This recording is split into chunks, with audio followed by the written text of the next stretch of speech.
So you're thinking about getting a gaming PC? Well, you've come to the right place. In these video series, I will be covering different things in the PC gaming world, such as the positives, negatives, myths of PC gaming, PC parts and what they do, building a PC versus a pre-built, games that every PC gamer should have, tips for beginners, what parts and how much you should spend, and how to build a gaming PC. This is the definitive guide of getting into PC gaming. I've seen different articles and YouTubers talk about this topic. What I've done is summarize everything they've said and added more, so all of your questions will be answered and curiosities put to rest. And all this just taking a little bit of your time. In part 1 of getting into PC gaming, we covered the positives and negatives. In part 2, we covered the myths of PC gaming. In today's episode, we're going to be going over PC parts and what they do. And don't worry, this won't be very technical. Let's get straight into it. The motherboard is where components such as your graphics card, processor, RAM and fan are inserted.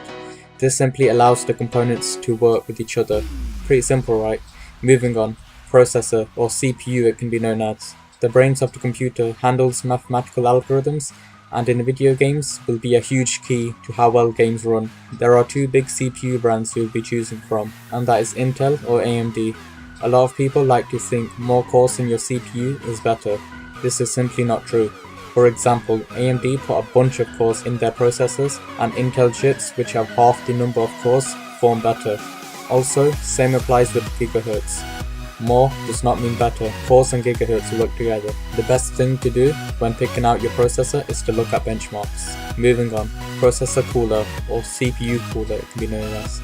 Cools your processor and helps processor to run optimally at all times and can even increase the longevity of the processor. You can choose to cool your CPU through air or water. Water is more expensive, but it will cool your components down tremendously. On the other hand, air cooling is inexpensive and still gets the job done, even if you're overclocking. With water cooling, you can get a standard off-the-shelf water cooler or have your own full custom loop, which is very expensive, averaging $600 for a full kit. The majority of you no doubt will go for air cooling, and the rule of thumb for air cooling is heat pipes. More heat pipes, the better cooling. It's best to look at reviews and see what other people are saying about those CPU coolers. Next up, RAM.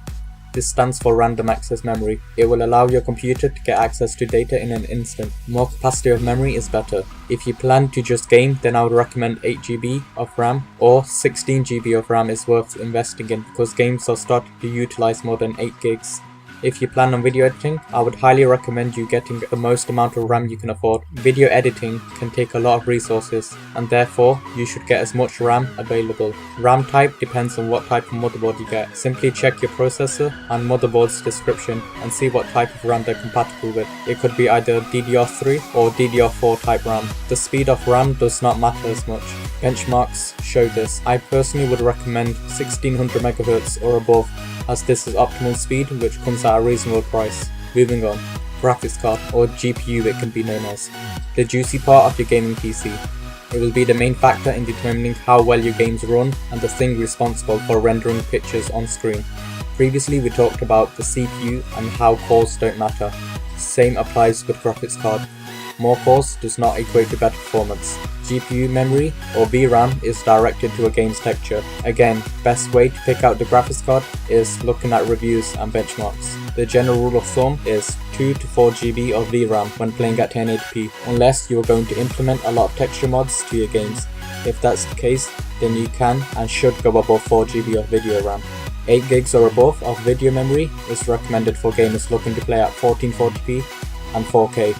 Next up is internal storage. There are two main types of internal storage.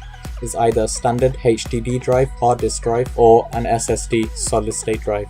What you need to know is that the HDD is standard and inexpensive. SSD is generally 7 times faster and will cost a lot more. If you don't have the money to spend, or you put yourself on a strict budget, I would recommend a standard HDD drive, which runs at 7200 RPM. RPM simply implies how fast the hard drive will load data that's stored on it. Higher RPM equates to decreased loading times. There are many brands of internal storage. Make sure to go with the more trustworthy brands like Seagate, Samsung, Western Digital and Hitachi. Optical drive. This is simply your DVD/Blu-ray disc drive. You can do standard things like save data such as movies and documents, also how you can install your operating system. But it's 2017 and you really don't need an optical drive. You can watch movies easily online, save documents on a USB stick, and install your operating system via USB. and the USB is much faster. The optical drive connects via SATA cable which plugs into the motherboard. Next up is power supply, or PSU it can be known as, pretty much what it says on the box. It will be powering up everything. Make sure to get a good brand as it's giving life to your PC, and you don't want to get some crappy power supply or else you'll be sorry. Make sure to get a good reliable brand like Corsair and Codemaster. Case. This will house all your components and assist in cooling your components down. The bigger the case, the more room for airflow. Cases, or towers they could be known as, can allow you to mount fans at the front, back, top, bottom and side panel. Depending on the size, it can hold mini ITX motherboards, which is a tiny case, micro ATX motherboards, which are small sized cases, mid tower cases, which are normal sized cases, and full tower, which house full size motherboards and leave plenty of room for airflow and storage. Some cases come with fans, and these fans can be of great quality or not so great quality. You can purchase and even customize your fans separately.